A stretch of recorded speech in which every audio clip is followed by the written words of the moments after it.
In today's episode of the ImanWire podcast. No matter how many people took Shahada through my hand, alhamdulillah, to me it's still not enough. I want to do more. I'm excited today about Islam as I was 30 years ago, 40 years ago. So I pray Allah subhanahu wa ta'ala keep me that way, that I die as a Muslim and as I lived as a Muslim, inshallah.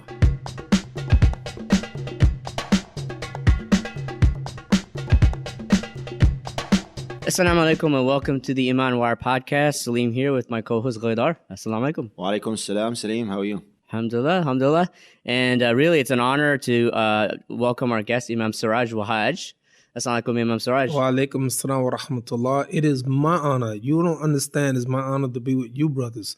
You are on the field and you're doing the work, and may Allah subhanahu wa ta'ala bless you. And I am very appreciative of all the good work that you're doing. Alhamdulillah. And speaking of field work, it's a great way of introduction. And of course, for our listeners, there's no introduction of Imam Siraj necessary. But I wanted to share like a few personal connections with you, Imam Siraj Wahaj. Actually, I already started before we did the podcast. I showed you this picture of you, myself, and my father. I was on a trip abroad. It was actually, I think, on the road to Damascus, actually, yes, if I remember. Exactly. Yeah. And you remembered this stroke. I remember. Because you asked me, I remember, absolutely. hey, you remember, and you quizzed me, like, you don't remember who was on the trip? It was a That's celebrity. right. I'm like, oh, yeah, Akeem Olajuwon, of course. Exactly. And I remember even photobombing, like, a picture of Akeem Olajuwon on that trip because I didn't get a chance to directly meet him. But I was impressed that you actually remembered that trip. That specific I want to detail. say this, I know I don't want to interrupt you, but you can never underestimate the impact of people, and one of the ones is Hakeem Olajuwon. Absolutely, yeah. And an extraordinary example, when especially now the Muslim youth are looking for, present day heroes, role models. When Olajuwon was in Houston, Texas, and he was on the basketball team, the Rockets. If you ever wanted to find him, go to the Masjid at Fajr. Always there. Whenever he's in town, you find him in the Masjid at Fajr, and a real good Muslim. So to see him, in that area, he heard that we were there. Actually, we were in Iman, yes, Jordan, yeah. Exactly. He heard we were there, and he came. He came to the hotel that we were at, and he had dinner with us. Yeah, so I remember like, seeing him there. But I wanted to share that story of the trip because that picture was very special to me. It's been in my room, like it's been in my room, and people make fun of me. Why do you have a picture of like Imam Siraj Wahaj and your father? And it was really special to me, and I'll tell you why. Because this is over 20 years ago. And forgive me, Imam Siraj, for sharing this, but I feel necessary to share this, just like my personal connection with you. I think like for a lot of people from my generation, that, you were instrumental in a lot of our own paths to the deen. And I'll tell you a story of like actually one of my first memories. I think my first memory of hearing you, I was probably about nine years old or so, like that. Because I grew up in East Coast, and I used to see you at events after that. But my first interaction, I think, of hearing you, I was probably about 9 years old. And the message that you gave that night was like resonated with me so much that literally that evening, and I was like, I didn't really have an understanding of a lot of things about the deen, right? But I remember, how you remember specific dua that you make, right? Yeah. Right. So that night, I was on my knees, before sleeping. And I literally, I prayed. I was like, oh, on what you had inspired me that night. I said, oh, Allah, just let me live another day so I can get my life right. Allah Akbar. And that was like, you planted that seed for me and a lot of people of my generation. SubhanAllah. And I would be remiss to not thank you publicly for that. I not told that story to people, but it's something that I feel, and that was a journey for me because I kept on seeing you at events, and you were our influencer. They talk about social media influencers now. You were like our influencer, and then when I saw you like about that time when we were in Jordan and over again, and that brings us to sort of what I wanted to like talk about a lot with you today is because actually we're interviewing you at a fundraiser. Yes. And a fundraiser for Tarbiyah Academy, which is the first IB primary year school in the United States. I have one thing to share as well on my side. And this is usually the podcast with Imam Siraj, and we need to hear him. But just as an amana in front of Allah subhanahu wa ta'ala, I wanted to also share, part of, and forgive me for interrupting. And this is a very important point. Please come back to it. But just to give you, Sheikhna, a small nugget of what I experienced when I first came to the United States. It was back in 1999 when I first came. I came from Syria and right off of high school.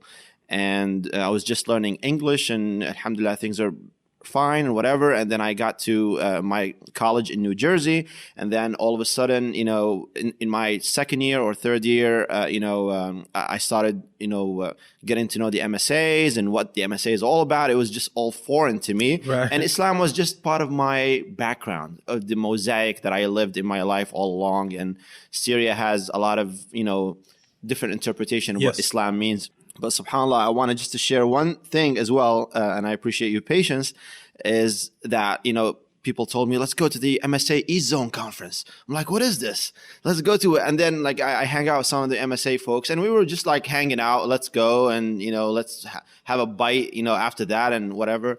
And I remember distinctly, getting to understand a new way or a new version of Islam, subhanAllah, and one of the very lectures, and I didn't know who you are, Sheikhna, before that, by the way. I was just like this new immigrant fob coming from all and then, subhanAllah, I attended.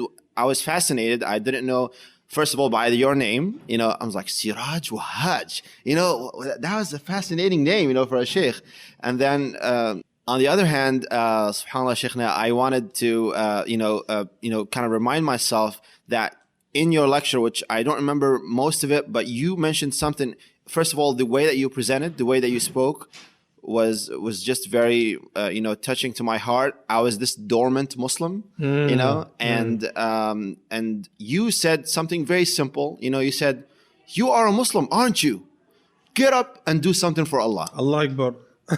That's it, Really? It was just like as simple as that. But the way that came out from your heart, as our Prophet ﷺ, and a lot of the ulama say, what comes out of your heart, reaches the heart.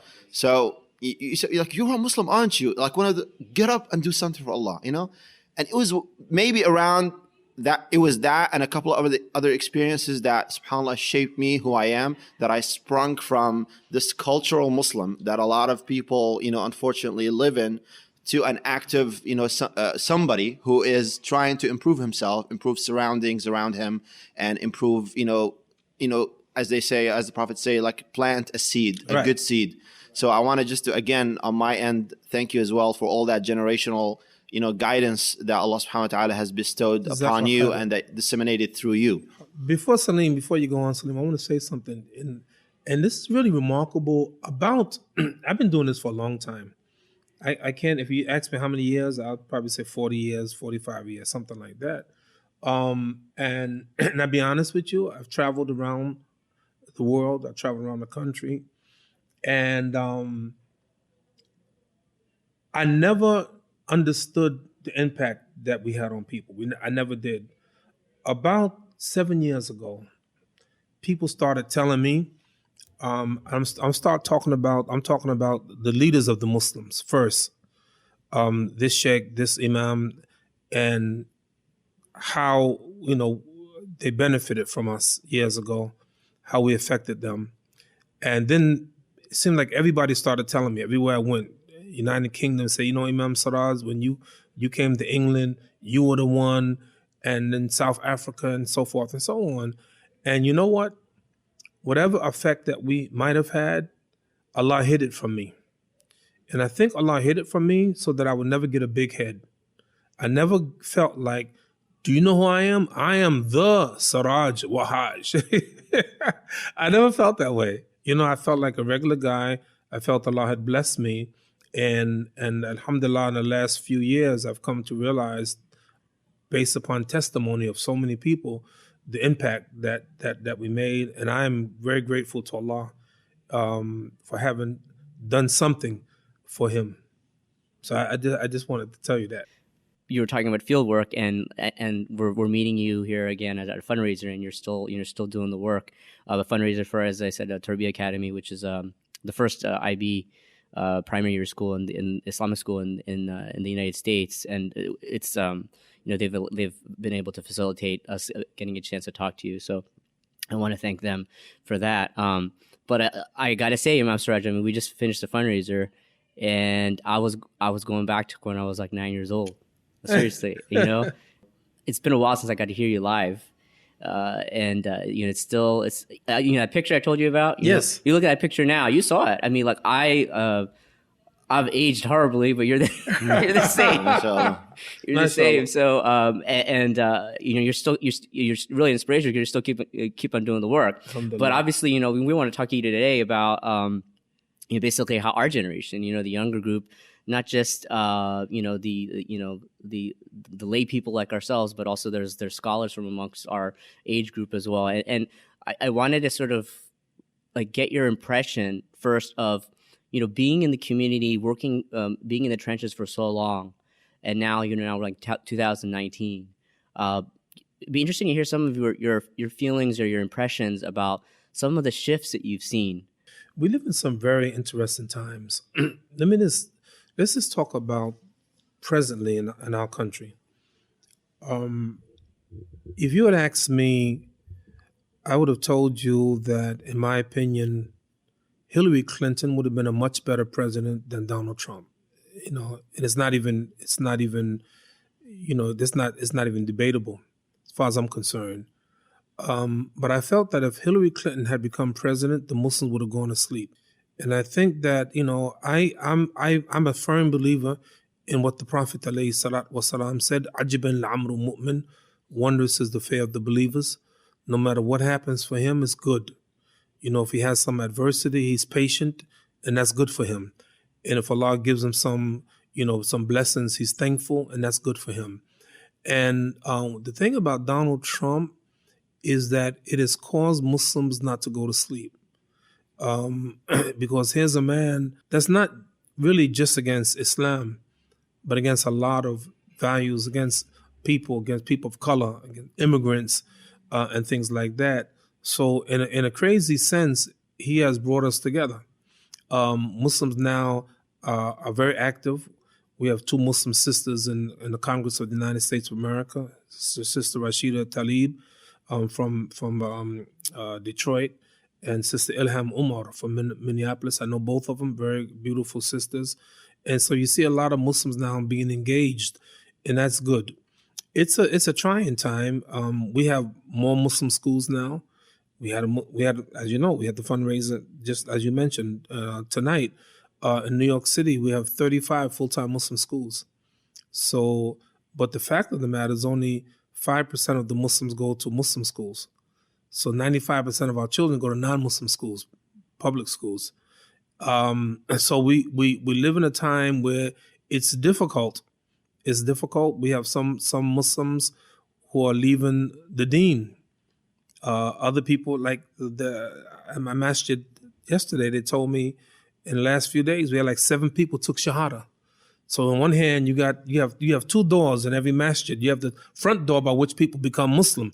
Imam Zayd Shakir, Siraj Wahaj, Hamza Yusuf, Abdul Hakim Jackson, Abdul Hakim Quick, Bilal Phillips, all of Suhaib Webb, all of us came through that front door. But on the other hand, we have a back door by which Muslims are leaving the fold of Islam. So the job of the imams is open wide the front door and close that back door. And this is our struggle. Muslims, 1/3 of the Muslim Ummah live in non-Muslim countries. So where do you find them? You find them in the United States. You find them in Great Britain. You find them in Europe. You find them all over the world. So we are the West. So the question now for me is, what are we going to do, the Muslims in the West? How will we have an impact on the people of society? So good things are happening. And at the same time, we have these great challenges, Muslims leaving the fold of Islam. You did mention, Sheikhna, about some of the, political advances, so to speak, that were as a result of this spring into action of the Muslim community collectively right. After the last elections. And I wanted to also ask you, in terms of the non-political, or the educational, social, although everything's connected. Right. I wanted to ask you more precisely about that spring into action phase. Have we, in your, assessment, gotten better in doing this? Because as much as you see very key improvements happening, and especially Muslims have been, they don't spring to action until they're really nudged. That's exactly the point. That's the point. But have you seen in your experience, especially compared to the previous two generations, that we have gotten to do a good job socially on an educational basis, on maybe an economical basis, to kind of look inward? Have the suburban Muslims maybe looked a little bit more inward towards their city Muslims? Have the immigrants reached out a little bit more maybe to the African American indigenous Muslims that are here for many, many decades and having just come back, returned from United Kingdom, and all the Muslims in the United Kingdom marvel at the Muslims in the United States, because we've reached a level of sophistication that they admittedly don't have. For instance, I was amazed that last year in Birmingham, UK, they had the Eid prayer in a park. 140,000 people attended the Eid prayer in Birmingham. But the people in England tell me that Birmingham is one of the most divided communities in all of the United Kingdom, although they came together for the Eid prayer. So there's a certain level of sophistication that the Muslims in America has done a better job. For instance, years ago, there's some Muslim scholars who would not even sit in the same table together. Now they're meeting. In New York City, you have any idea how many Muslims in New York City? Would you like to guess? Would you like to guess? Yeah, just about a year ago, we were guessing about 120, 150,000. Very good. 1,300,000. So you're not that far off, right? So you have that, and we have, like, I'm the vice president of the Majlis Shura of New York, right? Very active, one of the most active shuras in the United States of America. It's a good mixture. African Americans. The president is from Algeria, vice president African American. Our treasurer from Guyana, another shura member from Bangladesh. So we have a nice mixture. So we get together, and so a lot of those imams who wouldn't sit together in the past now work together. So it's better. It's better socially. Muslims are interacting between the Muslim, the African American Muslims, indigenous Muslims, Muslims. Indigenous Muslims or the immigrant Muslims are learning about Black Lives Matter. There's conversations that are happening. So it's a tremendous growth. And to me, things are definitely looking up. How do I know? Because we've done these sessions in universities all throughout America, and we see immigrant Muslims say, "Oh, now I get it now. I understand now." And it's all about communication. It's all about talking to one another. So we have a lot of that going on. So it's not just, unique to New York City, because New York is... It's all over the country. In my opinion, listen, some areas are more progressive than others. Some get it better, but it's happening. So I'm pleased with the, listen, there's always room for improvement. But in general, Muslims are moving in a good space, in my opinion. That's really refreshing to hear, because actually, I think for a lot of people in our generation, I think like we always look at the negatives, and we sort of have we tend to focus on the negative. Really? A lot. Really? Especially in social media, right? Because everything's social media. Everything is about calling people out now, So, I mean, even among Muslims. Well, unfortunately, it has, I'm not going to say progressively, it has really gotten to a point where, if no matter how much you do for Islam, maybe decades and decades of work, it could be one instance of slip, I've seen that, which is, and it can be a genuine mistake, I've seen that people write you off, and unfortunately, people online are, not very, people usually say behind the keyboard things that they don't usually say when they're meeting you face to face. and it has gotten to lose a lot of that spiritual depth as well in terms of good counsel or even good conduct, between us. Yeah, I must admit, there's some of that. There's some of that, but I think that the good outweighs the bad, in my opinion. Inshallah. Do you feel that with the advent of, like, say, social media, with a lot of even like distance learning, do you feel that the masajid have suffered in any way? Because there's not, before there was only one game in town, in the sense of maybe by minutes. If you wanted to get your Islam, like there was no other place to go than to go to the masjid and meet the Muslims there and be in that community. But a lot of the trend now is a lot of people some even question whether they really need to be attending a masjid. Listen, there's no question that, and I think research will back it up, there are more Muslims outside of the masjid than inside the masjid. That's a given fact, right? I try to deal with what's the reality, what's our reality, can we reach them? Wherever you find the Muslims, where are the Muslims? Wherever you find the Muslims, you're going to find some there trying to do some good. I don't expect everyone to go to my masjid. I don't expect all the Muslims to go to all the masjids, but I do expect wherever you go, you're going to find Muslims, in the social media. So I may not be as concerned, perhaps, as others. That's just the reality.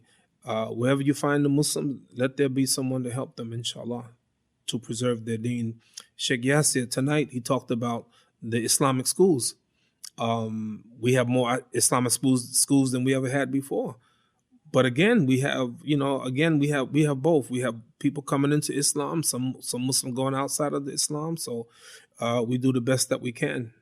I think for a lot of us of my generation, we're sort of spoiled in a sense because we don't recognize a lot of the sacrifices that our previous generation had to go through, especially in the sense of, say, like you said, schools, or even, for example, like food, for example, a lot of people from our parents' generation, they didn't have options for like halal meat, or they didn't have all these restaurants that you see in especially in a lot of urban areas now, in a lot of cities and things like that.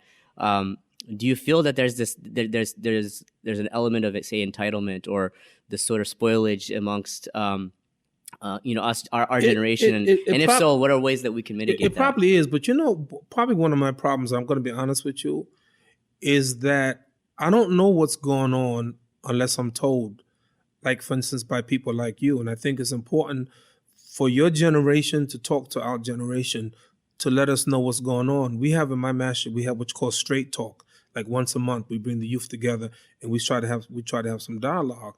But what happens is that sometimes we may not be in touch. So I have one reality and you have another reality. And I think it's important for you to do this. We need this kind of conversation, not necessarily in the broadcast, but to talk from generation to generation, not only cross culture, but cross generation, and have these kind of dialogues. And then it teaches us the reality. Sometimes my secretary is young, and she'll tell me about some of the things that's going on in the community. And I said, wow, I didn't know that. So that's why my view is one way. I'm very positive, always thinking about the positive, but there's another world out there that you guys have to help me to learn. The Prophet said, alayhi salatu wasalam, he says, khairu ummati qarni, thumma ladina yalunuhum, thumma ladina yalunuhum. The best of my ummah is my generation, and then the generation that follows it, and then the generation that follows it. And usually the further away you get, like Yasir was mentioning today, grandfathers and great-grandfathers practicing Islam. By the time you go to the third and fourth generation, there's no Islam. So yes, I'm the first one in my family to become Muslim. And alhamdulillah, after that, many Muslims, children, grandchildren. But again, the further they get away from my generation, then the more trials they're going to have. Have we been disillusioned with the principles of what we should hold on, based on this many distractions that we see now with the internet and everything that's going on? Have you seen with the younger generation some sort of, kind of, you're not looking at your eyes are not on the ball, your eyes are somewhere else, so to speak? Again, I realize from this conversation that I have to have some conversations with you all. You gotta school us what's going on, because I think when I used to come to Washington D.C., there was a group of young Muslims. Wherever I went after the program, we'd get together. They say, Imam Siraj, we're going to this restaurant. Took me to this nice restaurant, and we would talk and we would have fun. One of those youngsters named Ali went to the West Coast, and he came back and he visited me one day, and he said, Imam, he's about 21 years old. He said, Imam, I hate going to the masjid on Jummah. I don't like it. I said, why? He said, because it's not relevant. They don't relate to me. And that opened up my eyes. And so we had a conversation, and this is what we need. We need more of that. And I'm saying, I'm expressing it now, because talking to you, it's like, wow, man, I didn't know that. I didn't know that's going on. So there has to be this conversation between us. So I can't begin to solve the problem unless I know what the problem is. Right. So with that in mind, what would you say, Imam Siraj, in terms of, you interact with a lot of Muslim scholars and imams and leaders in the country, who are from the younger generation or the mid, what are some of the things that you feel that they need to prioritize? Maybe they need to tell me. You see, that's what I don't feel that way. I gotta school these younger. I don't feel that way. I'm telling you, I'll be honest with you, I don't feel that way. I don't feel like I have to school them on anything. I think that we can talk to one another. Muawiyah, he said, La hakima la du tajiba. There's no real wisdom without experience. So yeah, I got years of experience, but they also have something. And I think that us having, together to talk together, talked with the immigrant and the indigenous, the African-American Muslims, Latino Muslims, which one of the fastest growing Muslims in America are Latino Muslims. Yeah. So this brother, Mujahid Fletcher from Houston, Texas, really is leading the way for the Latino Muslims in America. So there has to be dialogue all the way around. And it ain't like Imam Siraj got to get you youngsters and you got to teach you guys. No, I don't feel that way at all.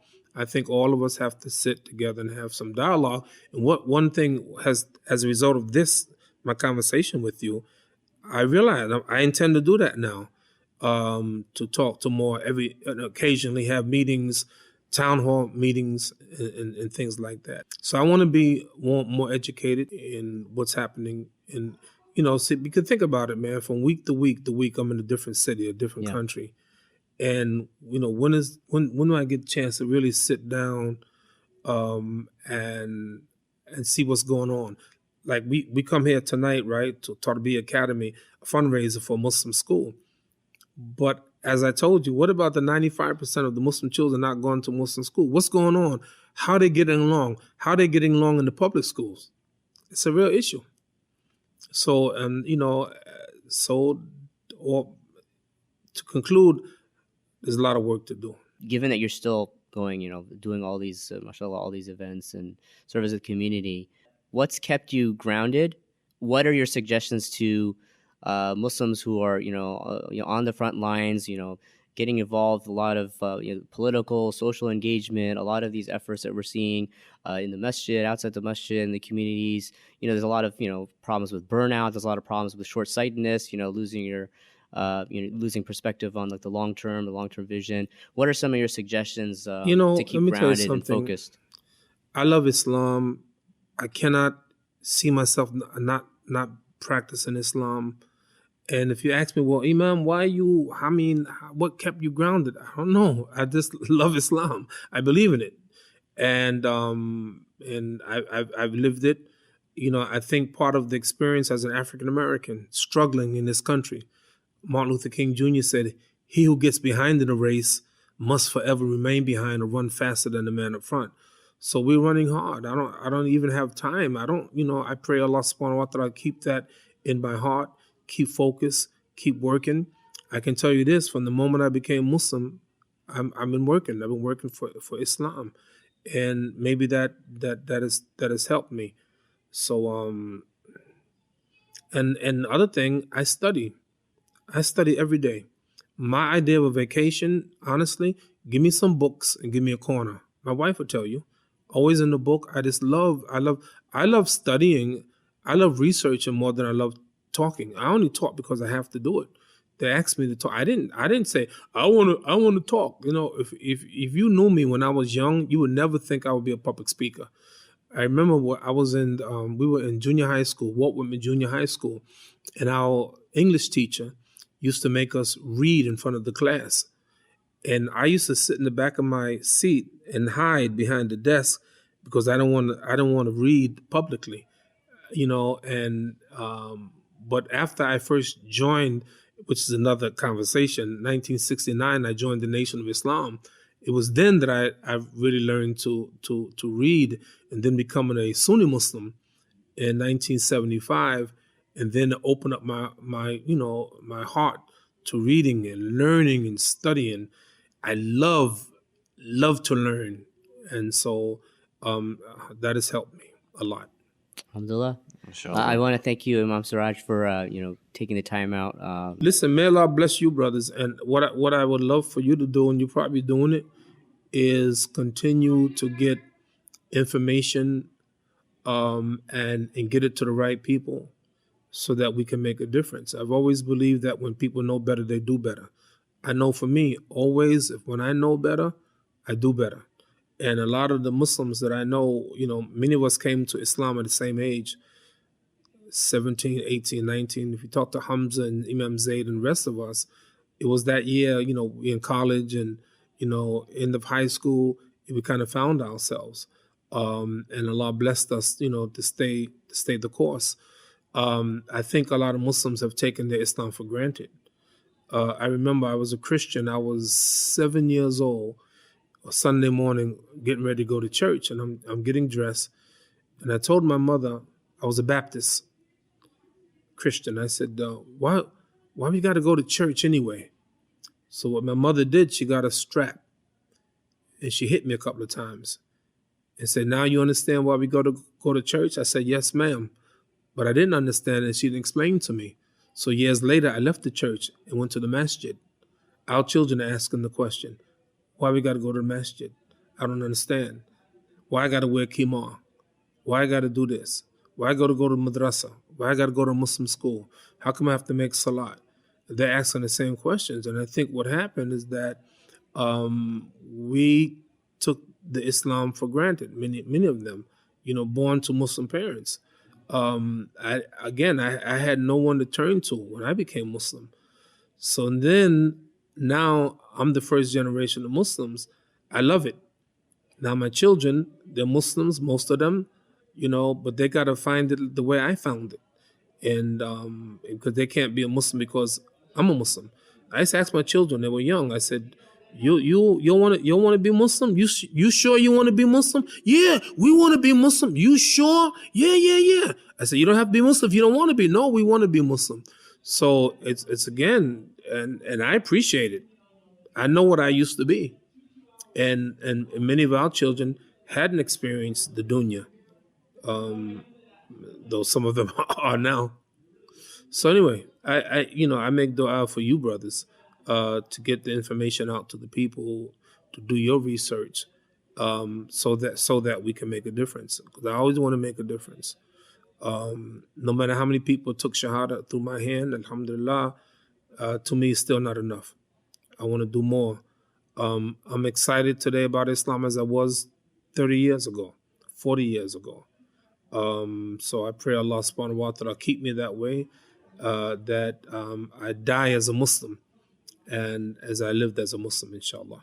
Jazakallah khair, Imam Siraj. May Allah reward you, preserve you, bless you and your family for all these tremendous service to the community. And as you said, we hope to see, keep, your energy is something that is still very much a part of our community. Certainly is for me. I know for Ghaidar, for you as well. I mean, and alhamdulillah, we're just really honored to be able to have this short conversation with you. And inshallah, again, hopefully we'll try to catch you again before you have a 4 a.m. flight the next morning. Absolutely.